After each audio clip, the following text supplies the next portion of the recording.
Entendeu, queridos e queridas? Talvez você não vai entender isso. Por isso que eu estou lhes fazendo esta pergunta. Você acha que sexo é uma necessidade da vida humana? Necessidade para que a vida humana se mantenha no palco da existência? Hein, meu irmão? Hein, querida? Isso é muito importante. E este é o problema, gente. Nós confundimos as coisas, entendem? Entende, rapaz? Entende, moça? Quais as necessidades da vida para que ela exista, para que ela continue se mantendo, existindo? O oxigênio. O oxigênio, na verdade, é uma necessidade, é claro. Sem ele você morre. A água, você consegue viver sem a água, sem H2O? Claro que não, você morre. Você consegue viver sem os alimentos que produzem as vitaminas, proteínas necessárias, básicas, para que o corpo humano se mantenha o equilíbrio do seu corpo? Claro que não.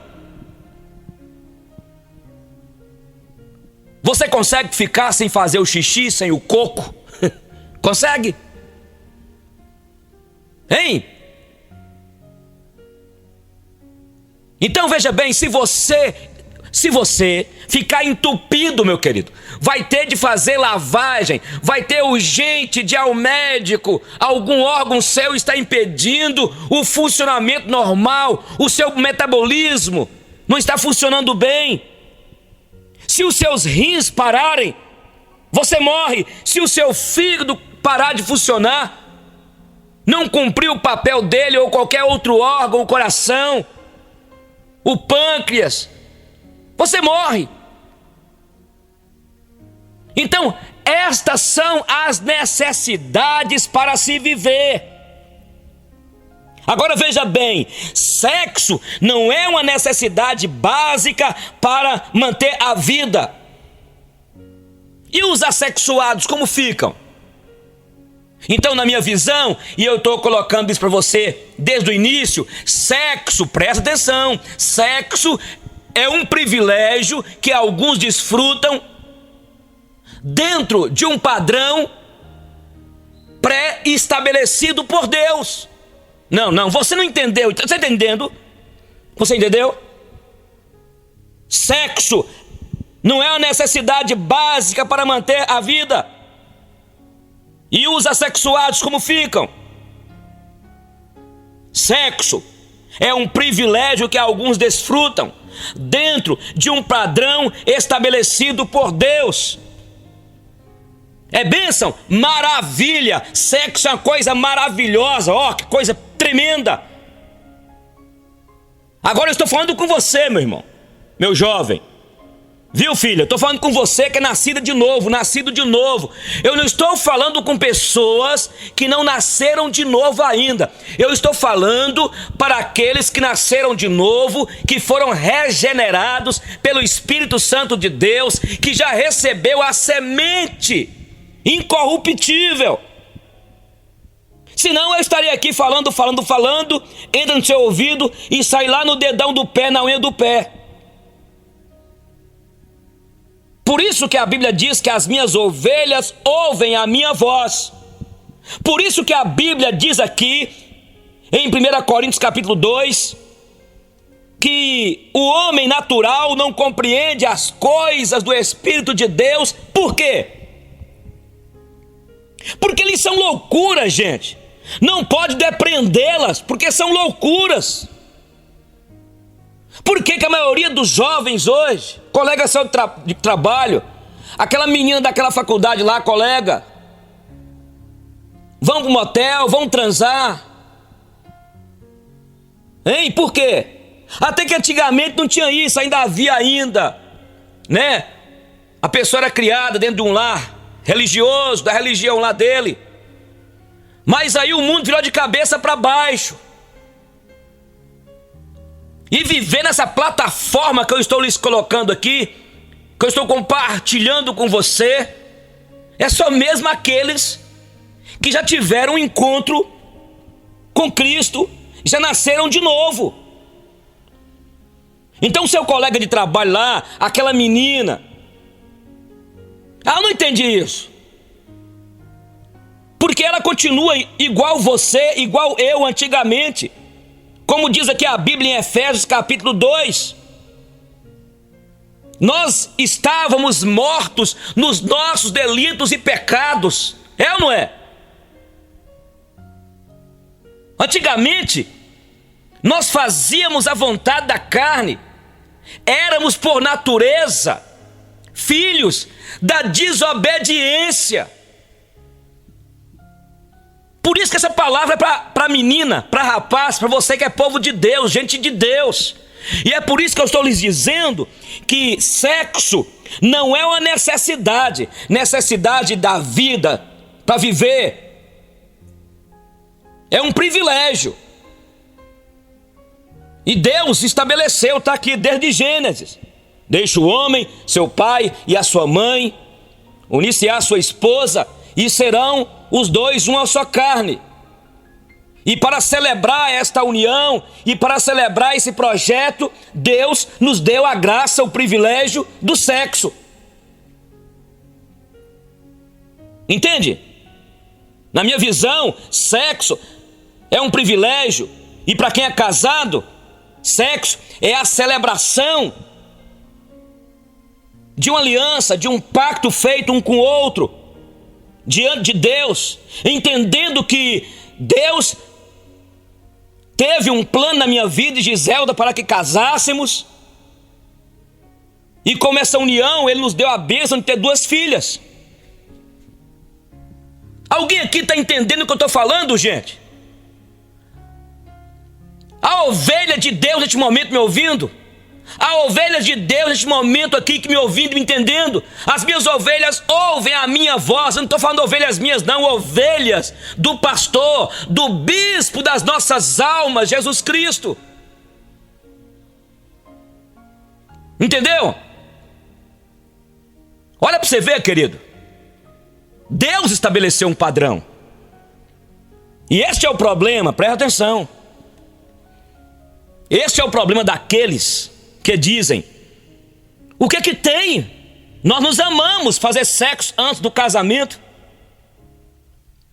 É só não ter promiscuidade, o pecado, o errado, ô pastor, ô pastorzinho. O errado é viver na promiscuidade só, gente. Será que você tem a mesma Bíblia que eu tenho? Porque a Bíblia minha aqui em Tessalonicenses, em Coríntios, fala uma palavra fornicação, porneia, que é exatamente manter um relacionamento sexual, envolvendo os beijos, abraços, carícias, tendo na verdade o sexo. O apóstolo Paulo fala aqui, olha, não defraudeis um ao outro. A sua Bíblia fala isso, hein? A sua Bíblia fala isso? Então vivemos uma época, antigamente, né? A pessoa preocupava, porque não tinha nem anticoncepcional direito. Hoje existem todos os meios, tem a camisinha. Eu estou falando com você que é povo de Deus. Talvez você não depreendeu ainda o que é viver uma vida na presença de Deus. A Bíblia fala que nós somos novas criaturas. A Bíblia fala que os que estão na carne não podem agradar a Deus. A Bíblia fala que depois que o Espírito Santo nos regenerou, depois que o Espírito Santo nos regenerou, nós agora andamos na luz. Nós andamos agora segundo a vontade do Espírito. Nós somos agora guiados pelo o Espírito de Deus. E de que maneira o Espírito Santo de Deus nos guia? É através da palavra que Ele revelou. 66 livros Ele utilizou de mais de 40 coautores para revelar aqui, para nos instruir nessa trilha da santidade, neste caminho. Você está entendendo, jovem? Você está entendendo, menina de Deus? Porque você ouve o seu professor lá na faculdade, você que está fazendo psicologia, o professor fala, não, mas sexo é uma necessidade. Não é. É um privilégio. Necessidade básica para você viver como ser humano é o que eu lhes disse. Você precisa de oxigênio, você precisa de água, você precisa dos alimentos necessários, entende? Para o seu corpo. Então veja bem, sexo não é uma necessidade para manter a vida. Eu volto a repetir, e os assexuados como ficam? Sexo é um privilégio. Entende? É um privilégio. Igual o carro. O carro é uma necessidade básica para a vida, para manter-se a vida? Não. É uma necessidade dentro de um aspecto físico, sociológico, para você se locomover, essas coisas. Mas você vive sem carro, você vive sem celular. E inclusive este é o maior problema nosso. Nós estamos tão manipulados por uma sociedade consumista, hedonista, que se você não tiver um bom carro, um excelente celular, se você não souber falar inglês, o que mais? Aí você está fora. Porque afinal de contas, você vale quanto você pesa. É isso. É esta sociedade, querido, sem Deus. É esta sociedade dominada pelo príncipe das trevas. É esta sociedade crente que o apóstolo do amor, João, deixou escrito aqui, olha, para mim e para vocês, jovens, eu vos escrevi porque sois fortes e tendes vencido o maligno. E de que maneira tem vencido? Porque você é forte na perspectiva da sua força, do vigor, desse tempo, desta época, a primavera da vida. Não, está falando do Espírito de Deus que habita em você. E ele diz, não ameis este sistema pecaminoso, nem as coisas que neste sistema pecaminoso há. Porque o que há neste sistema pecaminoso é o quê? Concupiscência da vida, concupiscência dos olhos, concupiscência da carne e soberba da vida. Ou melhor, desejo desordenado da carne, desejo desordenado dos olhos e a vaidade da vida. Então eu quero colocar para você, para que você entenda. Não é uma necessidade. Então vamos voltar aqui ao sexo. É um privilégio.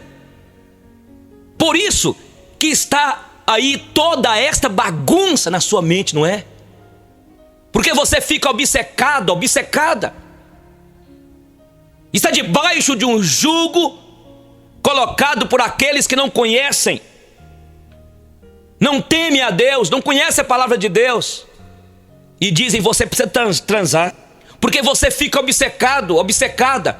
Porque está debaixo de um jugo colocado por aqueles que não conhecem, não temem a palavra. Aí dizem, você que tem você transar? Esse negócio de sexo só no casamento, isso é um tabu, o que é isso? Sexo é necessidade. Então, para aqueles que querem justificar suas carências, falando isso, por favor, se você tem as suas lascívias, as suas carências afetivas, não fique aí querendo justificar isso. Então precisamos voltar para a Bíblia, gente. Precisamos voltar para a Bíblia. É interessante, né? Os teóricos da psicanálise, não é? Freud, Jung, Lacan, Erich Fromm, outros mais. Freud, por exemplo, diz que o que move você é movido por sexo. Movido por sexo. Parece-me que Lacan já entendeu diferente, que existe uma força inexplicável que move a gente.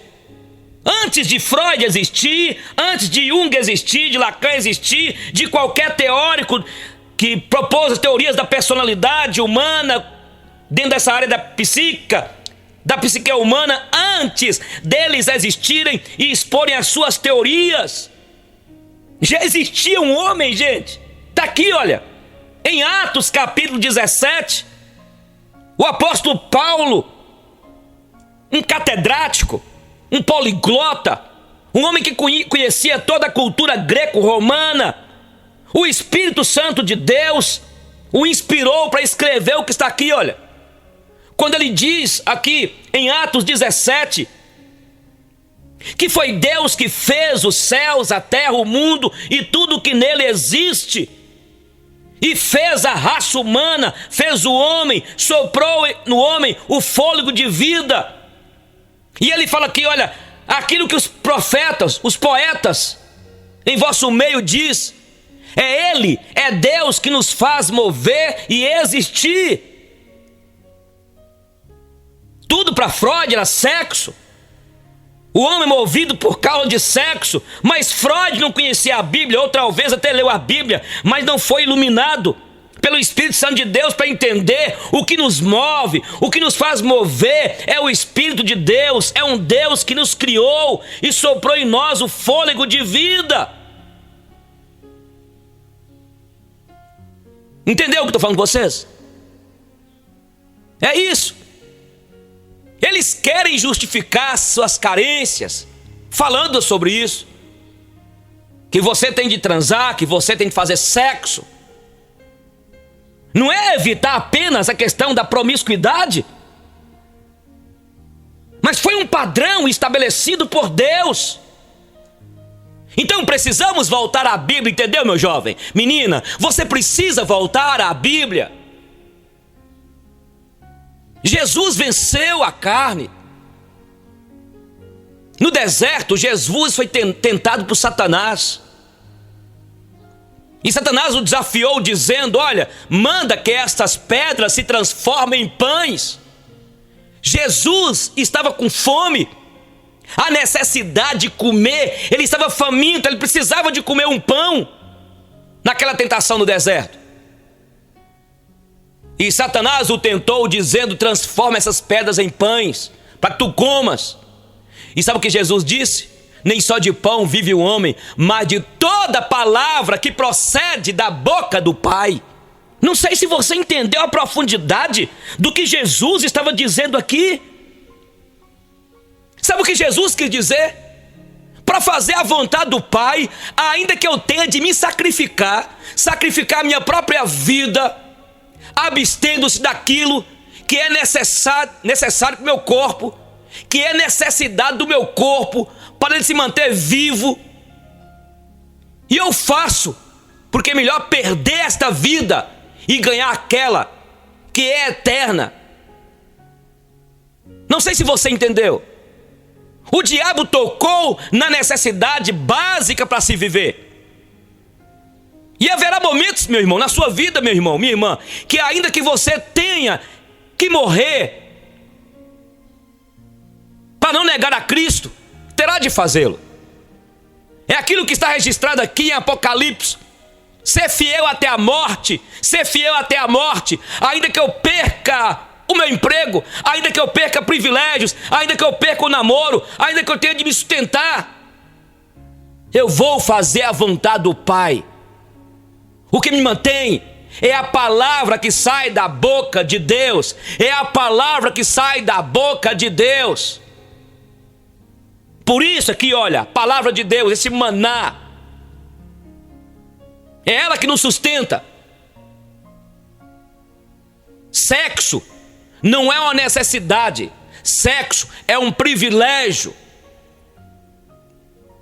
O que você tem é carência, que é uma transferência de algo aí da sua infância, sei lá. Entendeu, irmão? Outra coisa, nem tudo aquilo que a nossa alma carente quer, iremos suprir. Por isso, o que nos sustenta é a palavra que procede da boca do Pai. Deus estabeleceu um padrão já, querido. Se você está aí tendo relações sexuais, você é crente, você é rapaz, moça, o problema é seu. Qual a diferença em crente? E quem sabe você tem até uma carteirinha de crente, hein? A minha pergunta é: você nasceu de novo? Você nasceu de novo? A Bíblia fala muito claro: aquele que nasceu de novo, aquele que está em Cristo, crucificou a carne com suas concupiscências. A Bíblia já colocou um padrão. O apóstolo Paulo fala de fornicação.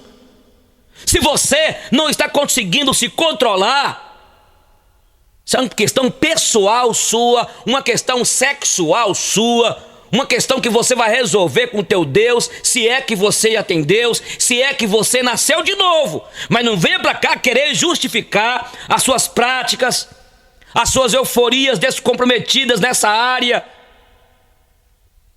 esta sua desordem da sexualidade. A Bíblia é muito clara, gente.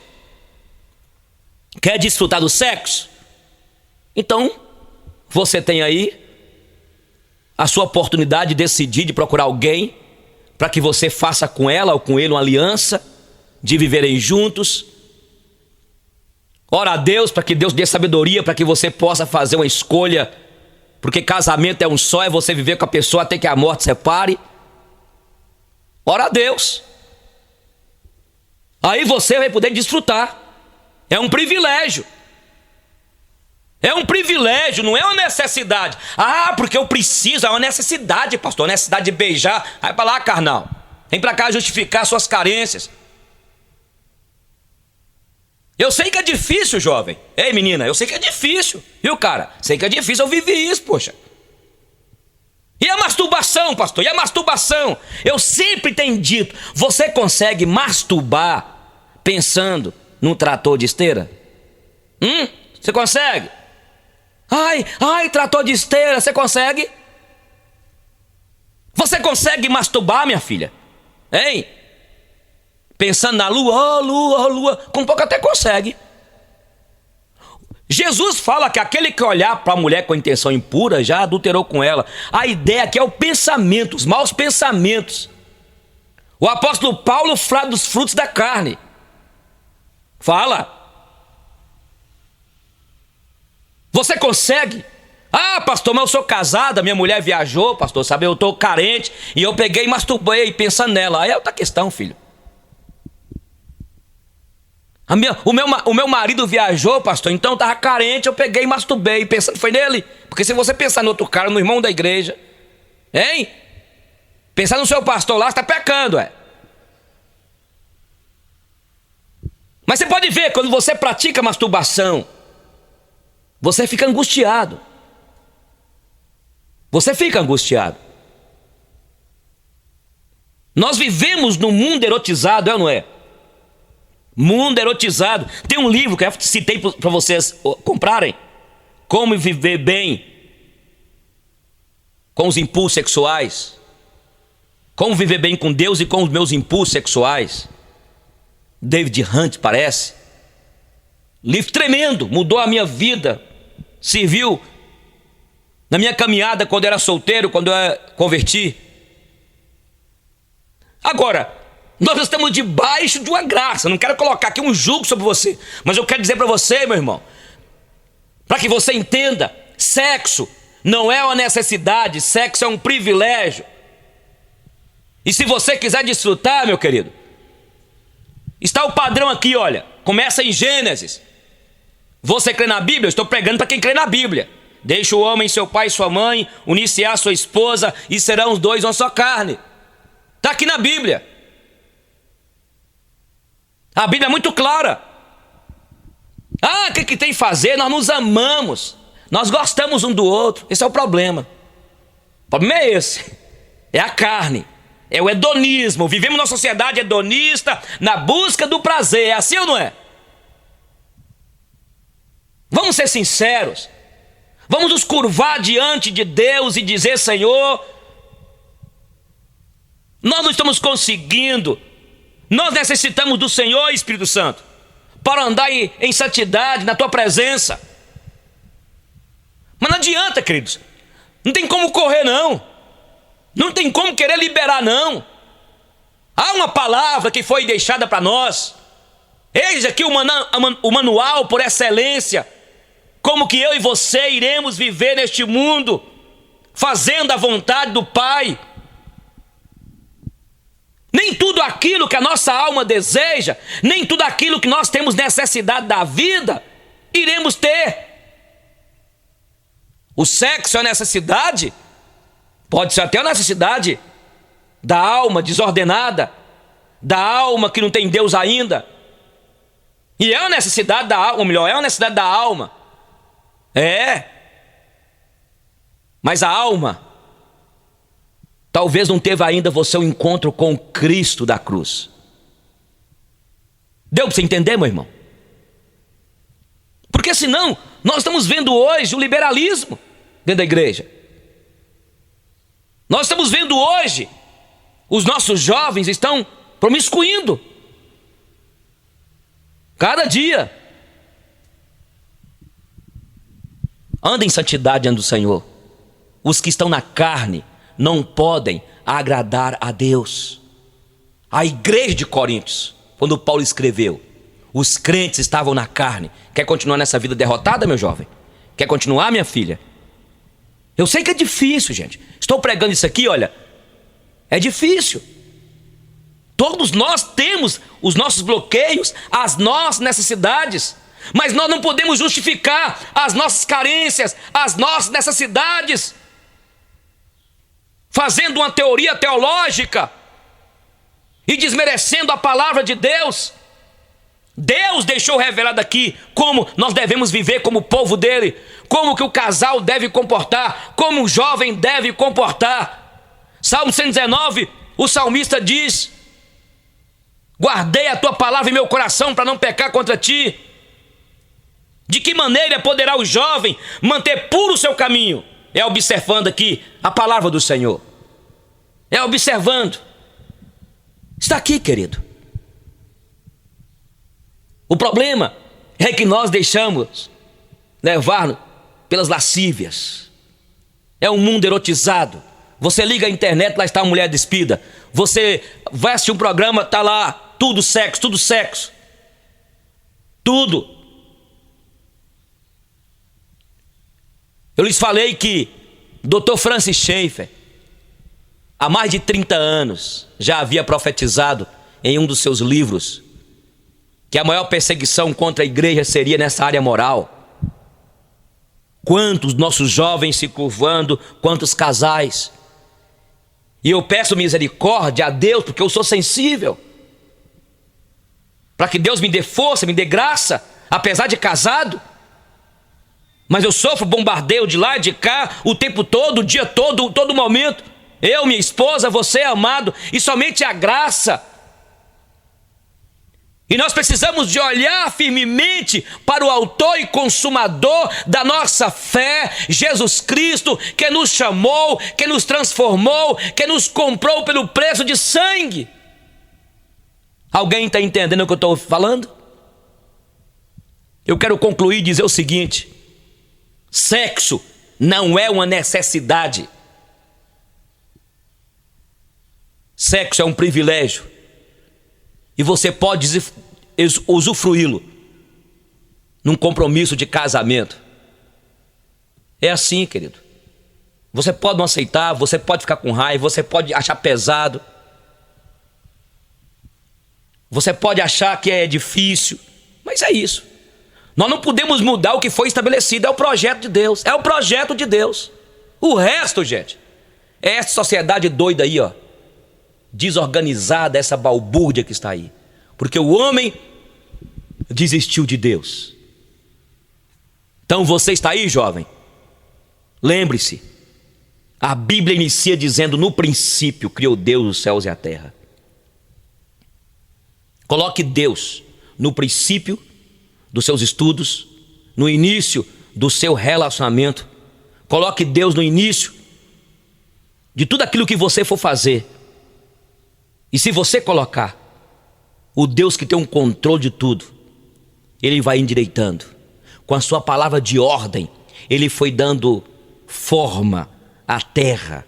Ele foi criando, Ele foi moldando tudo, até que chegou no momento de fazer o homem à sua imagem e à sua semelhança. Tá entendendo? Há pessoas que passam a fazer parte das nossas vidas, que quando pensamos em perdê-las, já bate em nossa alma uma tristeza, mas ao mesmo tempo uma grande alegria.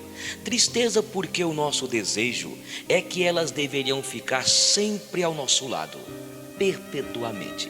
Por outro lado, ficamos alegres porque o tempo que elas ficaram, lançaram a semente da bondade, do respeito e muito carinho que nos fizeram diferentes. Estas eu as chamo pessoas que estão guardadas a 7 chaves aqui no coração. É verdade que muitas pessoas passam pelas nossas vidas. Umas são sérias, fechadas e ao mesmo tempo silenciosas. Outras são brincalhonas, inconvenientes e até mesmo displicentes. Tem também aquelas que nos olham de lado, meio desconfiadas, e levam um tempo para se abrirem e ficar à vontade. Ainda aquelas que são meio irônicas, são críticas e até mesmo nos ferem. O que dizer de umas pessoas que parece que temos que carregá-las porque sempre estão errando demais? A Bíblia até as chamam de débeis na fé. Estas também nos ensinam apesar de. Mas há algumas pessoas, e essas são especiais demais. A gente quer sempre ficar ao lado delas. Elas chegaram na nossa história e encantaram a nossa alma. Queremos tê-las sempre perto, o tempo todo. Isso aconteceu com Pedro no Monte da Transfiguração. Quando apareceram ali Moisés e Elias, Pedro ficou tão fascinado que pediu a Jesus para fazer ali 3 tendas. Foi uma fascinação tamanha que ele não queria voltar à realidade do dia a dia da vida.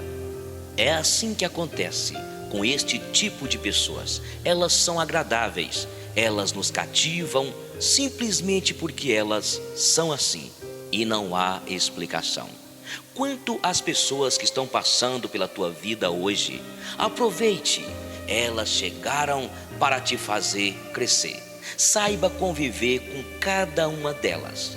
Nem todas são iguais e é exatamente isso que faz toda a diferença. Agora, as do coração, essas você sabe. Tenha um bom dia. Cada vez que ponho uma máscara para esconder minha realidade, fingindo ser o que não sou, faço para atrair o outro. E logo descubro que só atraio a outros mascarados, distanciando-me dos outros devido a um estorvo. A máscara. Faço para evitar que os outros vejam minhas debilidades. E logo descubro que, ao não verem minha humanidade, os outros não podem me querer pelo que sou, senão pela máscara.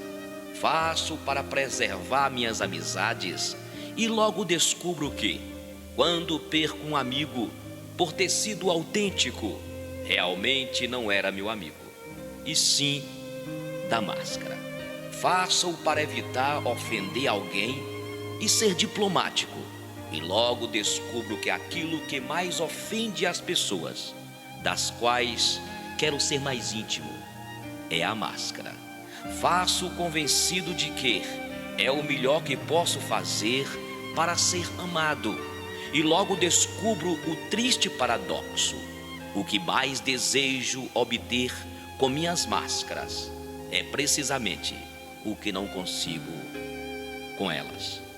Não adianta, chega o momento que as máscaras caem, os disfarces não resistem e a mentira aparece. Nada se esconde para sempre, nem uma palavra, nem uma caixa, nem uma história impedirá que apareça o porquê de muitas coisas serem como são. A autenticidade exige a verdade. A humildade exige a verdade. A dignidade exige verdade. A obediência a Deus exige verdade. Você pode até fugir, mas nunca se esconderá para sempre. A única coisa que a mentira te traz é a vergonha, a queda e a derrota. Fernando Pessoa escreveu: fiz de mim o que não soube, e o que podia fazer de mim não fiz. O dominó que vesti era errado. Conheceram-me logo por quem não era, e não desmenti. E perdi-me quando quis tirar a máscara e estava pegada à cara. Quando a tirei e me vi ao espelho, já tinha envelhecido. E estava bêbado, já não sabia vestir o dominó que não tinha tirado. Deitei fora a máscara e dormi no vestiário, como um cão tolerado pela gerência, por ser inofensivo. Portanto, queridas e queridos, sejam sempre vocês mesmos. São maravilhosos do jeito que são. Assim, sem mais nem menos, do jeito de vocês. Únicos, insubstituíveis, nem melhor nem pior que ninguém. Simplesmente vocês. Conta-se a história de um menino sentado numa calçada esperando a cavalaria passar. E aí tinha um cavalinho atrapalhando a cavalaria. O dono da cavalaria viu que aquele menino estava fascinado por aquele cavalinho e disse ao menino: menino, você quer este cavalinho para você? E aí aquele menino ganhou aquele cavalinho, levou para casa, para o quintal dele. E os dois cresceram com uma grande afeição pelo outro. Aí chegou o vizinho e disse para o pai daquele menino: poxa, menino de sorte, hein, seu filho? O pai disse: sorte por quê? E o vizinho disse: ora, o menino estava sentado na calçada, vendo a cavalaria passar, e aí veio o dono de uma cavalaria e lhe pergunta se ele quer aquele cavalinho, e ele então traz o cavalinho para o quintal. Poxa, ele é de sorte. O pai respondeu: sorte ou azar, o tempo dirá. Este menino cresce com aquele cavalo e uma grande afeição. Dentro de algum tempo, aquele cavalo já grande foge e some. Aquele menino chora, entra em uma depressão, porque perdeu o seu cavalo. E lá vem o vizinho, chega para aquele pai e disse: que azar deste menino, não é? O pai disse: mas por que azar? E ele responde: claro, o menino ganhou este cavalo, vimos ele crescer e agora o cavalo vai embora, some. Aí o pai disse: sorte ou azar, ninguém sabe, só o tempo dirá. Dentro de algumas semanas, aquele cavalo volta com um monte de cavalos selvagens e aquele menino fica com todos aqueles cavalos para ele. Aí lá vem aquele vizinho e disse: poxa, que sorte, hein? Este teu filho, né? O cavalo voltou e agora ele tem um monte de cavalos. O pai lhe respondeu: sorte ou azar, o tempo dirá. Então aquele jovem foi domar aqueles cavalos e cai, quebra a perna e fica impossibilitado. Lá vem novamente o vizinho e diz: mas que azar o que aconteceu com o teu filho, não? E o pai lhe pergunta: mas por que azar? Ele diz: olha para você ver, ele quebrou a perna e vai ficar por um tempo de molho aí, não é? E o pai disse: Sorte ou azar, o tempo dirá. Foi deflagrada uma guerra e todos os jovens da idade daquele rapaz foram convocados para a guerra. E aquele rapaz não pôde ir porque estava com a perna quebrada. E todos os rapazes daquele local morreram e ficou somente aquele jovem que ficou impossibilitado. O que aprendemos com isso? Sorte ou azar, o tempo dirá. Ouça bem, nós nunca vamos ver uma oportunidade bater em nossa porta. Ela sempre vem disfarçada de problemas. Você tem que aprender a transformar dificuldade em oportunidade. Comece hoje a ressignificar a sua vida. Certa vez, um camponês andando pela floresta encontra caído ao chão um ninho de águia, com um filhote bastante machucado, que havia caído junto com o ninho de um galho alto, de uma das árvores mais altas do local. Com pena da ave, levou-a para sua casa e tratou-a dia a dia. Aos poucos, foi se recuperando e o nosso camponês, sem ter onde deixá-la, acabou colocando-a no galinheiro junto com as suas galinhas. E assim, a águiazinha foi crescendo e aprendeu a se comportar exatamente como as galinhas. Os anos se passaram e certo dia, o camponês recebeu a visita de um naturalista, que ao ver aquela águia no galinheiro, afirmou: "Este pássaro não é uma galinha, é uma águia, a rainha das aves, aquela que voa mais alto e que mais perto chega ao céu e do sol, a maior de todas as aves." O camponês confirmou o que ouviu, mas retrucou: "Não, ela já foi uma águia. Ela foi águia quando nasceu, mas hoje é uma galinha. Veja, ela se comporta exatamente igual às galinhas." O naturalista não se conformou e pediu ao camponês para deixá-lo libertar a águia. O camponês não tinha nada a opor, mas advertiu: "Não adianta, você verá que ela não é mais uma águia, pois eu não sei há quanto tempo ela já está aqui e durante todos estes anos ela sempre se comportou como uma galinha."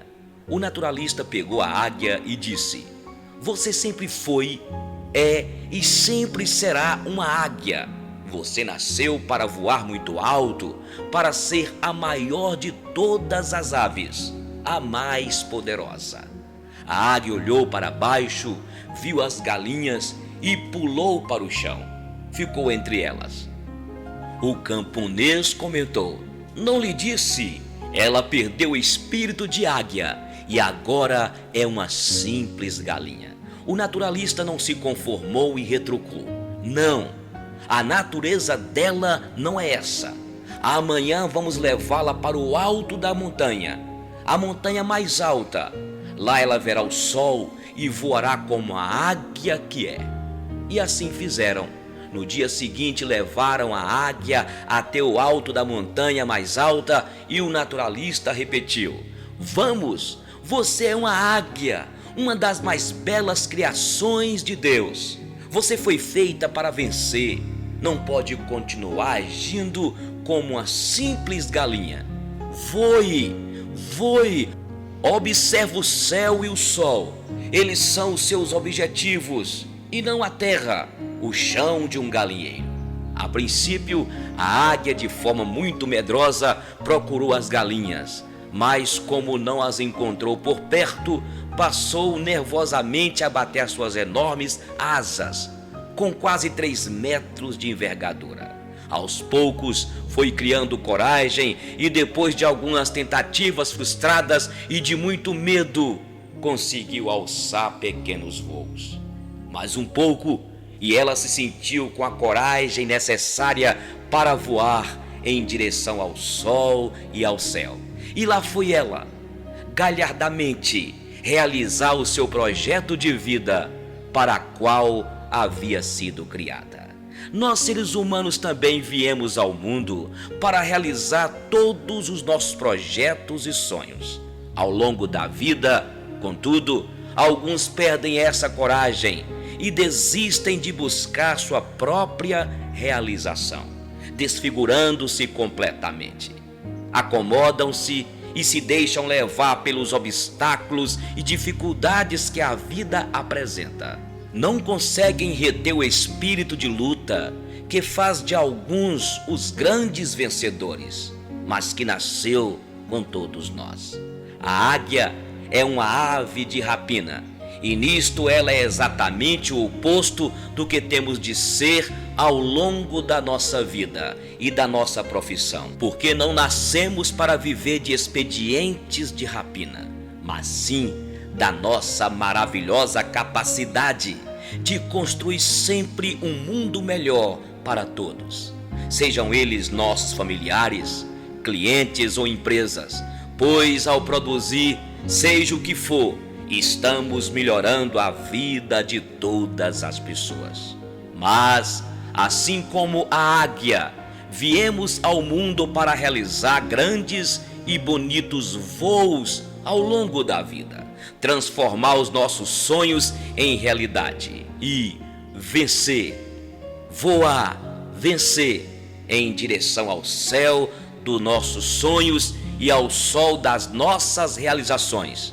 Mas temos de acreditar sempre que isto é uma situação passageira e que logo voltaremos a ter o espírito de vitória com que nascemos, lutando para buscar sempre a plena realização de todos os nossos sonhos. Assim como a águia, viemos ao mundo com a missão de superar todos os obstáculos que se apresentarem, pois temos de, todos os dias, começar sempre tudo de novo. Não adiantará absolutamente nada o sucesso ou o fracasso de ontem, e não importa o que já aconteceu, tenha sido ótimo ou péssimo, pois o que importa mesmo é o que você fará acontecer hoje. Semelhantemente à águia, busque ser a realização da obra maior de Deus e lute sempre, pois é isso que diferencia os que vencem dos que se lamentam. Nunca se esqueça, mas os que esperam no Senhor renovam-se as suas forças, sobem com asas como águias, correm e não se cansam, caminham e não se fatigam. As coisas que aprendi na vida. Aprendi que não importa o quanto eu me importe, algumas pessoas simplesmente não se importam. Aprendi que não importa quão boa seja uma pessoa, ela vai ferir-me de vez em quando, mas eu preciso perdoá-la por isto. Aprendi que falar pode aliviar minhas dores emocionais. Aprendi que se leva anos para se construir confiança e apenas segundos para destruí-la. Aprendi que verdadeiras amizades continuam a crescer, mesmo a longas distâncias. Aprendi que eu posso fazer em instantes coisas das quais me arrependerei pelo resto da vida.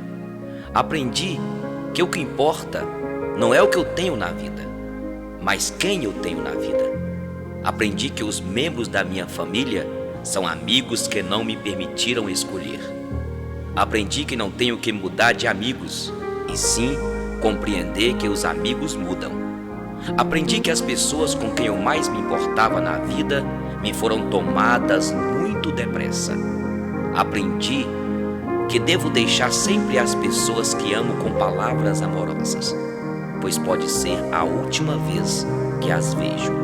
Aprendi que as circunstâncias e o ambiente têm influência sobre mim, mas eu sou responsável por mim mesmo. Aprendi que não devo me comparar aos outros, mas com o melhor que posso fazer. Aprendi que não importa até onde eu chegue, mas para onde estou indo. Aprendi que não importa quão delicado e frágil seja algo, sempre existem dois lados. Aprendi que vou levar muito tempo para eu me tornar a pessoa que eu quero ser. Aprendi que eu posso ir mais longe depois de pensar que não posso mais. Aprendi que ou eu domino meus atos ou eles me dominarão.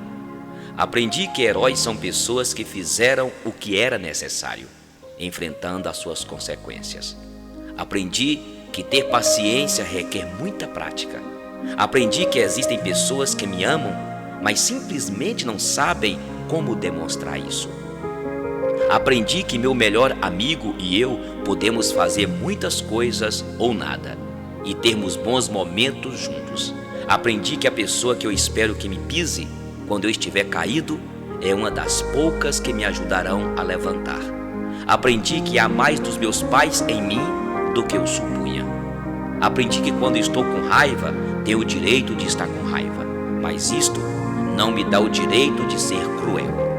Aprendi que só porque alguém não me ama do jeito que eu quero, não significa que esse alguém não me ame com tudo o que pode. Aprendi que a maturidade tem mais a ver com os tipos de experiências que eu tive e o que aprendi com elas do que com quantos aniversários já celebrei. Aprendi que nunca devo dizer a uma criança que sonhos são bobagens ou que estão fora de cogitação, pois poucas coisas são mais humilhantes e seria uma tragédia se ela acreditasse em mim. Aprendi que nem sempre é suficiente ser perdoado por alguém, tenho que aprender a perdoar a mim mesmo. Aprendi que não importa em quantos pedaços meu coração foi partido, o mundo não para que eu o conserte. Apenas aprendi as coisas que aprendi na vida.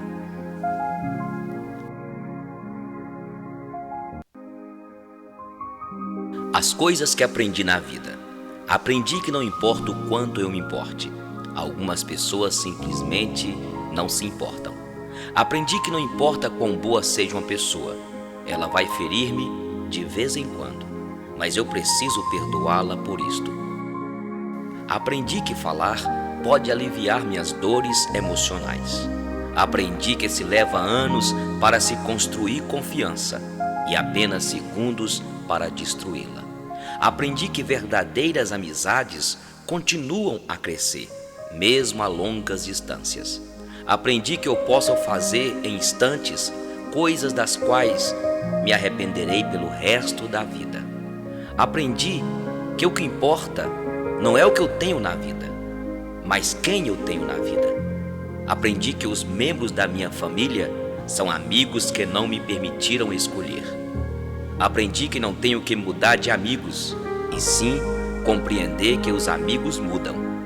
Aprendi que as pessoas com quem eu mais me importava na vida me foram tomadas muito depressa. Aprendi que devo deixar sempre as pessoas que amo com palavras amorosas, pois pode ser a última vez que as vejo. Aprendi que as circunstâncias e o ambiente têm influência sobre mim, mas eu sou responsável por mim mesmo. Aprendi que não devo me comparar aos outros, mas com o melhor que posso fazer. Aprendi que não importa até onde eu chegue, mas para onde estou indo. Aprendi que não importa quão delicado e frágil seja algo, sempre existem dois lados. Aprendi que vou levar muito tempo para eu me tornar a pessoa que eu quero ser. Aprendi que eu posso ir mais longe depois de pensar que não posso mais. Aprendi que ou eu domino meus atos ou eles me dominarão. Aprendi que heróis são pessoas que fizeram o que era necessário, enfrentando as suas consequências. Aprendi que ter paciência requer muita prática. Aprendi que existem pessoas que me amam, mas simplesmente não sabem como demonstrar isso. Aprendi que meu melhor amigo e eu podemos fazer muitas coisas ou nada e termos bons momentos juntos. Aprendi que a pessoa que eu espero que me pise quando eu estiver caído é uma das poucas que me ajudarão a levantar. Aprendi que há mais dos meus pais em mim do que eu supunha. Aprendi que quando estou com raiva, tenho o direito de estar com raiva, mas isto não me dá o direito de ser cruel. Aprendi que só porque alguém não me ama do jeito que eu quero, não significa que esse alguém não me ame com tudo o que pode.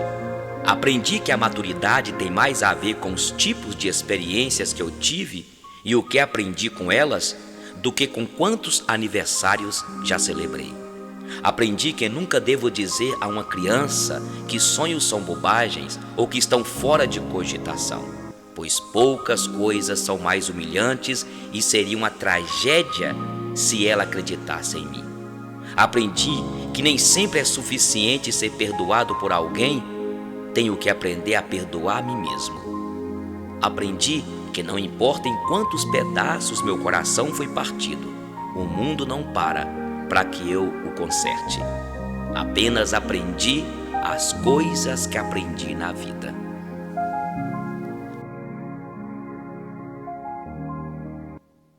Seja sempre uma criança. Tem algumas pessoas que conseguem ter uma vida alegre e viva porque não apagaram a sua criança interior. Não excluíram de seus hábitos a diversão, a imaginação e a inocência. Pessoas assim não guardam mágoa, onde vão conseguem amigos e deixam sua marca por onde passam, pois sabem que não adianta perder seu valioso tempo odiando alguém ou com raiva do próximo.